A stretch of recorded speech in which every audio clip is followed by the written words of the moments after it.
Hello guys, welcome back to the video. In this video I'm going to show you how to fix missing chat history sync in Messenger.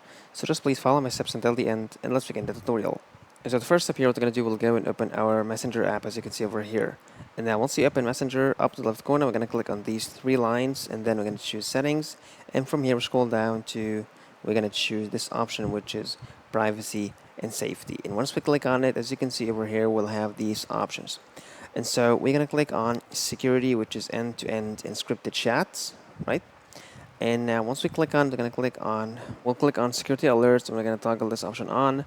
And then we're going to go back and we restart or log out and then log in once again to our account. At the end, that was all for today's video. If you find this very helpful, please don't forget to like the video, subscribe to the channel, and thanks for watching.